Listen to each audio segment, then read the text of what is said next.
আবারও কলকাতা হাইকোর্টে একটি মামলা আজকে দায়ের হয়েছে। দেখো, এসএসসি এবং মামলা দুটো বিষয় যেন জল ভাত হয়ে গেছে।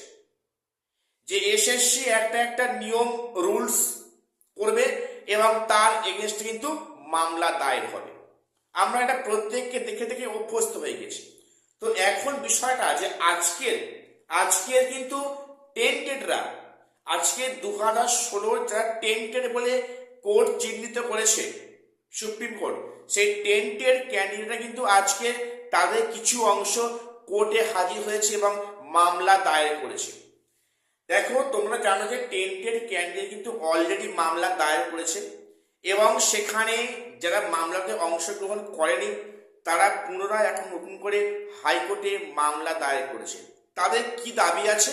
তাদের দাবি যে তারা যে টেন্টেড বলে যে চিহ্নিতকরণ করা হয়েছে, কোন পার্সপেক্টিভে, কোন অ্যাঙ্গেলে, কোন মানে তথ্য প্রমাণের ভিত্তিতে তারা টেন্টেড, সেটা তাদের সামনে এবং সেটা আদালতের সামনে পেশ করতে হবে।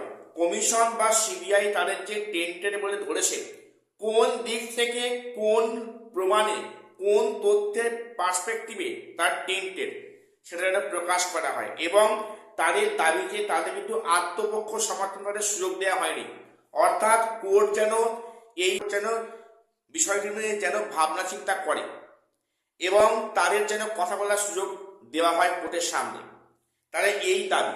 দেখো, এনারা কিন্তু ইতিমধ্যে আলিপুর কোর্টে গিয়েছিলেন, সেখানে তারা কোনো সদুত্তর পাননি এবং সেখানে এই মামলা শোনা হয়নি। কাজেই এনারা সেখান থেকে এসছেন কোথায়? কলকাতা হাইকোর্টে। এনাদের বক্তব্য এটাই যে তারা কোন তথ্যের ভিত্তিতে এনারা টেন্টেড, সেটা কোর্টের সামনে কমিশন বা সেটা সিবিআই প্রকাশ করুন। এই যে মামলা পুনরায় দায়ের হলো, এখন জানি না এই মামলা আদৌ হাইকোর্ট শুনবে কি শুনবে না, এবং সেখানে কি বিষয়টা হতে পারে। সত্যি সেখানে কি কোর্টের সামনে কোনো তথ্য পেশ করা হবে যে এরা এই কারণে টেন্টেড? তো এখানে এই যে একের পর এক যে কেস হচ্ছে, তাহলে সেখানে সামগ্রিক যে নিয়োগ প্রক্রিয়াটা, এর ভবিষ্যৎ কোথায় আছে? এবং বিশেষ করে ফ্রেশার্সরা, যাদের কথা মানে সবসময় না বললে নয়, এই ফ্রেশার্সরা কি দোষ করেছে? তাহলে এই ফ্রেশারটা যারা 60-60 পেয়েছে, যারা 58-59 পেয়েছেন, এনারা কি ভেরিফিকেশনে ডাক পাওয়ার যোগ্য নয়? তো এখন তো যা মনে হচ্ছে যে ফ্রেশার্সদের তো মানে কেস করলে ভালো হয়, যে এরকম 60-60 পেয়ে আমরা ডাক পাইনি, আমাদের সেখানে অপরাধটা কি আছে? বা সেখানে এক্সপিরিয়েন্সের সেখানে 10 মার্কস দিয়ে আমাদেরকে যে বঞ্চিত করা হচ্ছে, এর কি অর্থ, কি মানে?